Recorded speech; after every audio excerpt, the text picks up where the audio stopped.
comment je réalise des manœuvres de recrutement alvéolaires.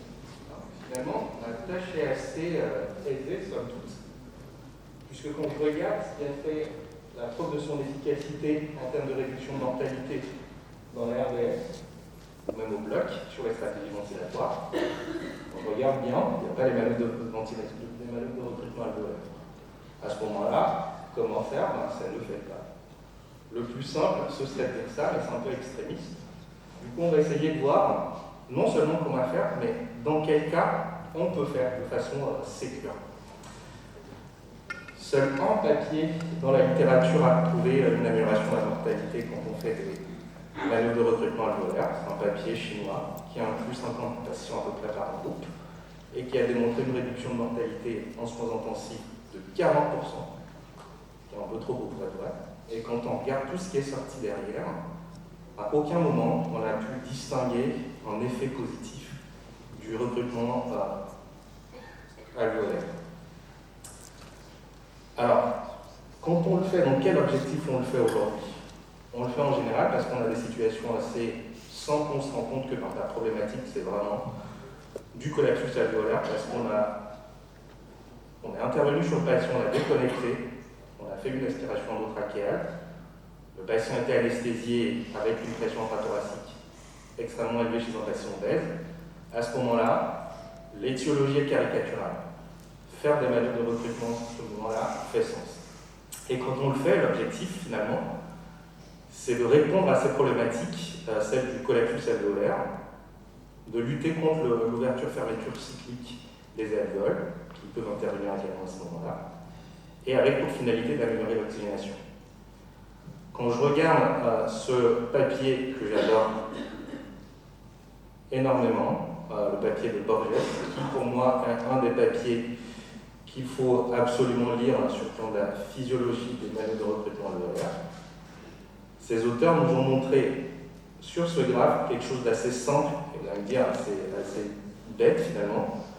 Lorsque je réduis la proportion de masse alvéolaire collabée, chez des patients qui sont ventilés avec une FiO de 1%, j'augmente de façon significative la PO2 des patients. Donc les manœuvres de recrutement servent à quelque chose, tout du moins. Ça sert quand même à améliorer l'oxygénation des patients. Donc, comment je fais en pratique? J'applique une pression positive dans les voies aériennes du patient. L'objectif, c'est d'augmenter la pression transpulmonaire, et cela dans des seuils anormalement élevés. On ne respecte plus les 30 de plateau quand on est chez les patients qui sont en RDS.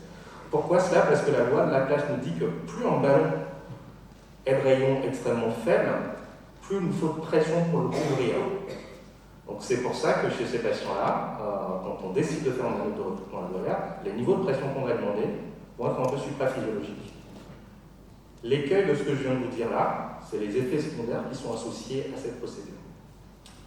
Donc ça nous amène aux problèmes liés au recrutement alvéolaire. Le premier, c'est le risque hémodynamique. Je pense que tout le monde ici dans cette salle s'est un peu cassé les dents sur des tentatives de manœuvres de recrutement qui sont soldées par des altérations hémodynamiques. Et on s'est posé la question de savoir si on fait bien, si on aide vraiment le patient ou pas. Un autre problème important à savoir, c'est que quand j'ai des alvéoles collabées, j'ai une certaine inhomogénéité de ce collapsus alvéolaire au sein du poumon, surtout quand il est pathologique comme dans les RDS, mais qu'en plus, les pressions d'ouverture des alvéoles ne sont pas identiques. Donc la pression que j'ai appliquée dans mon poumon n'est peut-être pas suffisante pour ouvrir toutes les alvéoles. Du coup, comment je règle ça? On va essayer de voir ça par la suite. La question de l'efficacité qui est incertaine, comme je vous l'ai dit tout à l'heure, sur la mortalité. Sur l'oxygénation, certes, on a vu que quand on ventile à 100% des FiO2 dans le papier de Borges, avec un recrutement maximal, on arrive à améliorer les choses. Mais la réalité clinique nous a quand même tous amenés à se rendre compte que chez certains patients, quand on fait nos manœuvres de recrutement, non seulement ils ne répondent pas, mais ils peuvent même désaturer. Donc ça s'explique très clairement sur le plan physiopathologique. Ce n'est pas forcément l'objet de cette présentation, mais c'est quelque chose qu'on pourrait discuter. Enfin, une fois que j'ai ouvert mes alvéoles en faisant mon manœuvre de recrutement alvéolaire, je n'ai pas du tout la certitude, ni la garantie, que mes alvéoles vont rester ouvertes. Donc ce qui complexifie encore un peu la donne, et qui nous pose vraiment la question de savoir si Est-ce qu'il faut vraiment le faire? Et si je le fais, il faut que je le fasse dans les bonnes conditions. Du coup, le faire dans les bonnes conditions et me donner les meilleures chances d'optimisation et d'efficacité, je vous propose en step by step en 5 points. La première chose, c'est de réaliser une optimisation hémodynamique. Parce que quand je vais augmenter ma pression intrathoracique, ce qui va se passer, c'est que je vais augmenter brutalement la surcharge de mon ventricule droit. On a dit des pressions supranormales. En augmentant cette grosseur de ventricule droit, je ne fais pas que ça, le délétère sur le ventricule droit, je baisse aussi son retour veineux. Donc je le mets dans toutes les conditions pour diminuer son débit vers le cœur gauche. En diminuant son débit vers le cœur gauche, la conséquence, c'est que je vais avoir une baisse de mon débit systémique. C'est ce qui explique, pour bonne partie, quand vous faites des manœuvres de recrutement, que vos patients ont des hypotensions. Et quand on regarde toutes les études qui s'intéressent à la question, quand on regarde dans les résultats annexes, on voit toujours qu'il y a un certain pourcentage de patients chez qui on augmente les amines ou chez qui on est obligé d'intervenir en faisant un flux challenge supplémentaire. Donc ce qui est conseillé de faire, c'est qu'avant de faire mon manœuvre de recrutement, je statue sur l'état de volémique de mon patient, flux challenge s'il faut. Donc ça va être le prérequis initial. Par contre, si je vais jusqu'au bout de mon raisonnement, je fais mon manœuvre de recrutement et que je me rends compte qu'il y a cette mauvaise tolérance alvéolaire, il faut que je garde aussi à l'esprit que je dois faire quand même une vérification pour savoir pourquoi mon patient a mal toléré le process. Soit parce que je n'ai pas été bon dans mon optimisation volémique avant, soit peut-être parce que j'ai des problèmes de précharge-dépendance qui n'ont pas été finement analysés, soit parce que j'ai un VD défaillant et ou un VG qui est un peu limite. Quand vous lisez votre dossier d'anesthésie au bloc opératoire, vous connaissez les antécédents du patient, c'est un peu plus facile. Par contre, quand vous vous retrouvez sur un patient de niveau que vous ne connaissez pas, les choses peuvent être un peu plus complexes. Et là, l'échographie peut être une aide utile.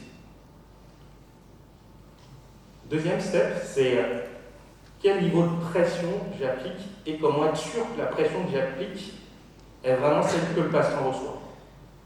Pourquoi? Parce que quand je décide d'appliquer mon niveau de pression dans les alvéoles du patient, s'il se met à respirer de façon spontanée par-dessus, ce que je vais obtenir comme pression finale ne sera pas ce que je souhaite au départ. Ce sera la pression que j'impose, plus celle générée par le patient lui-même.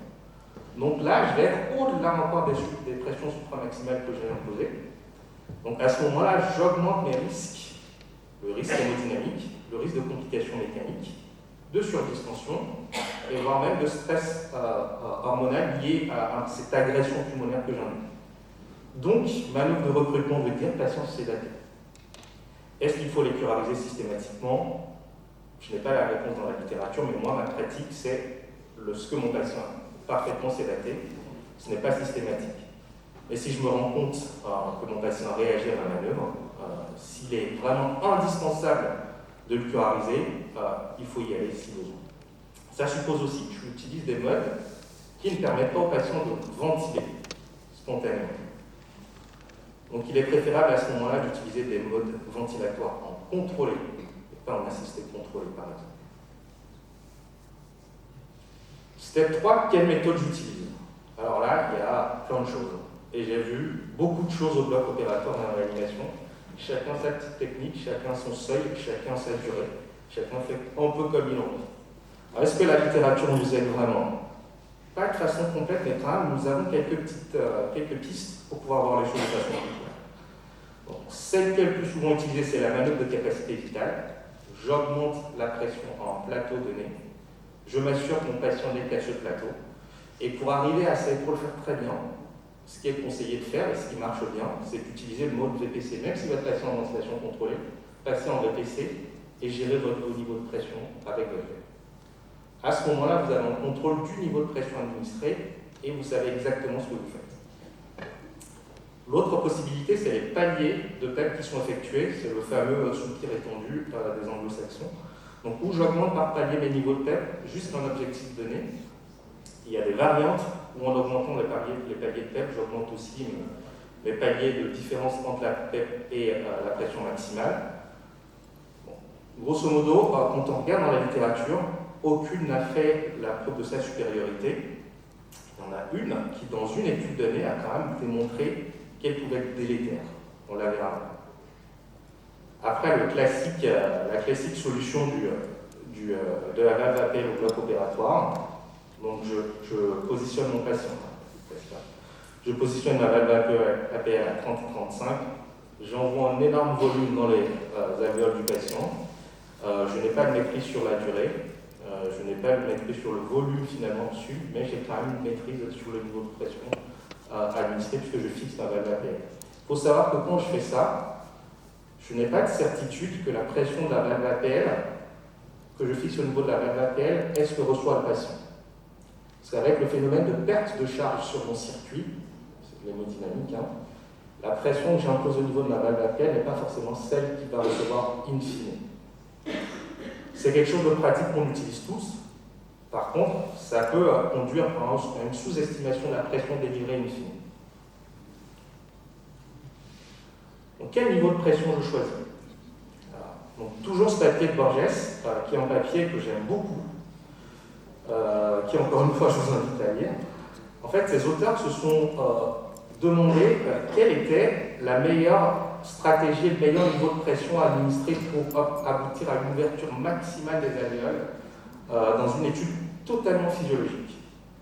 Donc le premier step, c'est qu'ils ont fait une manœuvre de capacité vitale, à 40, pression respiratoire à 0, pendant 40 secondes. Ils ont fixé une PEP à la sortie en utilisant des techniques un peu particulières qui ici est le point d'inflexion inférieur de la courbe inspiratoire.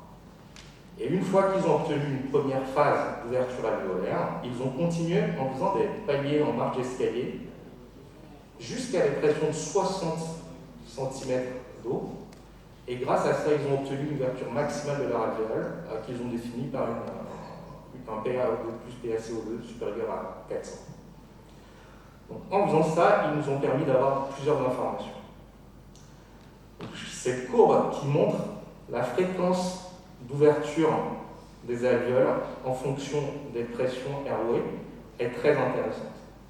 Quand on l'analyse très bien, on se rend compte qu'autour, juste un peu avant 30 mm de mercure, c'est une moyenne, hein, on obtient quasiment 60% d'ouverture alvéolaire.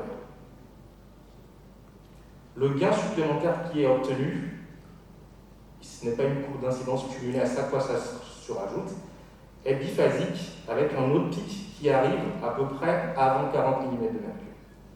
Donc grosso modo, quand on associe tout ce qui est obtenu ici, on est quasiment certain d'avoir ouvert l'ensemble des alvéoles.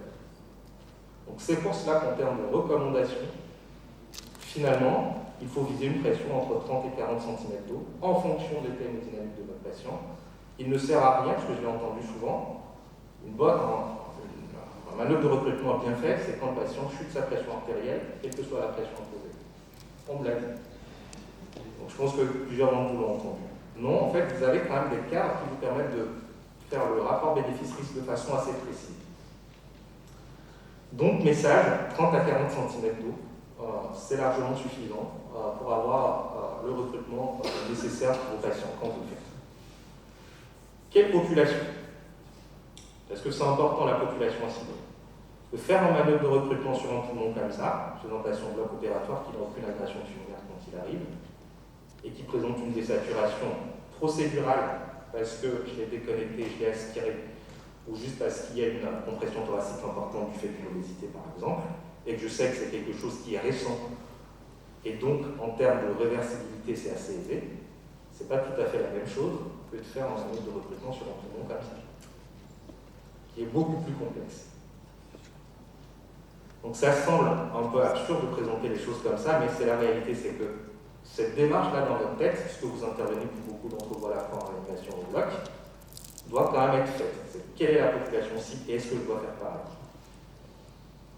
Alors ce travail, qui s'appelle l'étude ART, publié dans le journal en 2017, est un papier qui est hyper intéressant.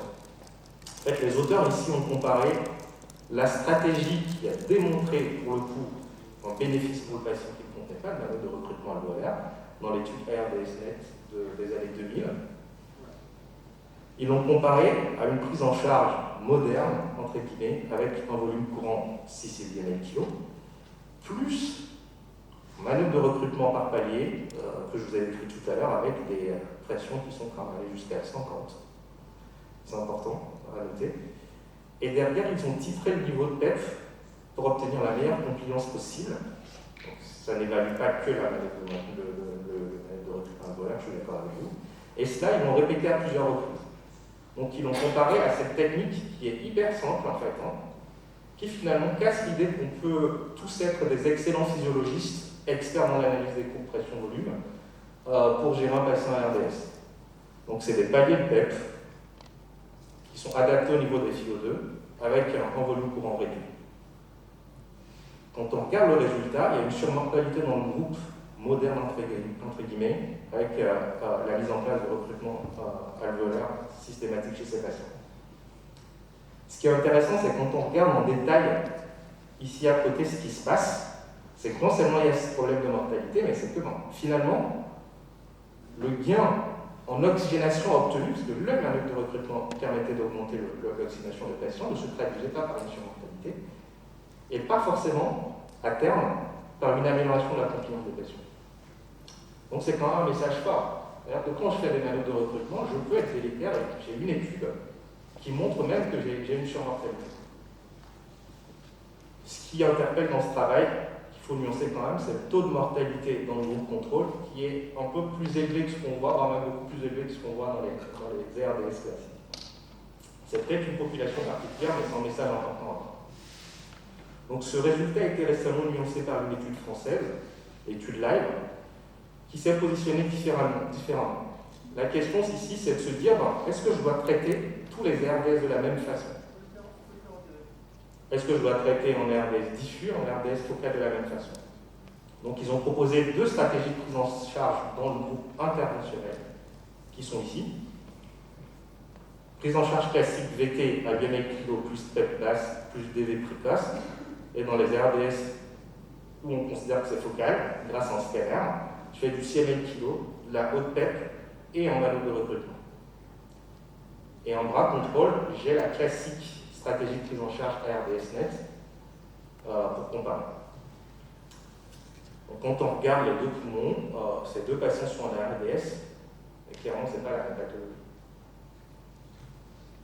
En termes de résultats, pour l'objectif principal, il n'y a pas de différence en intention de traitement. Quand on regarde en paire protocole, c'est-à-dire que les patients qui ont reçu la bonne stratégie, là on se rend compte qu'appliquer une des deux stratégies associées a un intérêt pour le patient, sans nous dire si c'est la stratégie manœuvre de recrutement qui est bien. Ce qui est hyper intéressant, c'est la courbe ici. Ce sont les courbes ici. Lorsque le patient qui est dans le groupe focal reçoit le bon traitement, là pour le coup, les performances de la stratégie PEP-PV plus manœuvre de recrutement sont hyper intéressantes puisqu'elles sont bien meilleures que la stratégie de prise en charge contrôle.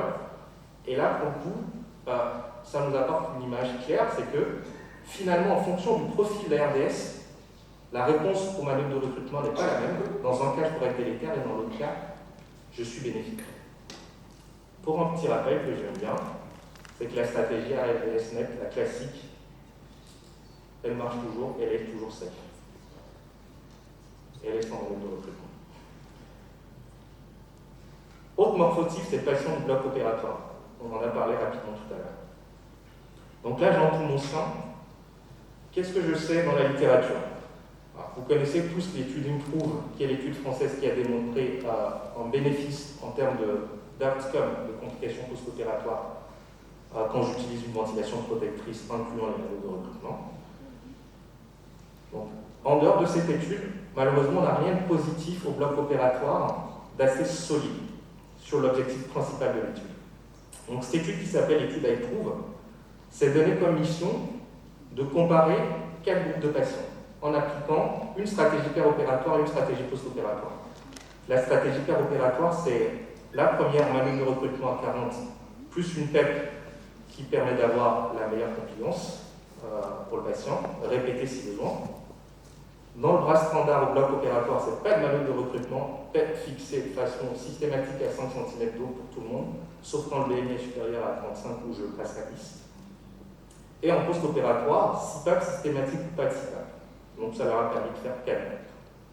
Donc, manœuvre de recrutement CPAP individualisée, manœuvre de recrutement pas de CPAP, et manœuvre de recrutement, pas de manœuvre de recrutement standard plus CPAP, et standard et standard. Qu'est-ce que ça donne comme résultat? Objectif principal, pas de différence. Quand on regarde le groupe où je fais un manœuvre de recrutement spécifique pour mes patients, et j'applique une CIPA que de façon individualisée, là, j'ai une tendance, voire même un résultat significatif, mais encore une fois, c'est des analyses en sous-groupe, ça nécessite d'être confirmé. Mais au bloc opératoire en général, on pourrait dire grâce à ce papier quand même qui est un signal. Lorsque je ne fais pas de manœuvre de recrutement systématique à tout le monde, à des gens qui n'en ont pas besoin, finalement, je peux avoir un résultat probant. Pour conclure, je vous propose cet algorithme. Est-ce que je dois faire un manœuvre de recrutement à mon patient? La première question, c'est est-ce que j'ai vraiment envie de le faire? Est-ce qu'il y a vraiment une indication? Si c'est des situations assez caricaturaux, il y a une quasi procédurale, du sauvetage, quelque chose de ponctuel, voilà, je peux y aller. Ensuite, je me pose la question des prérequis importants pour pouvoir le faire. Optimisation volumique, existence ou non d'une défaillance droite, sédation adéquate, plus ou moins de pluralisation discipline. Parce que ça va changer mes niveaux de pression que je vais utiliser, ça va m'amener à faire des actes.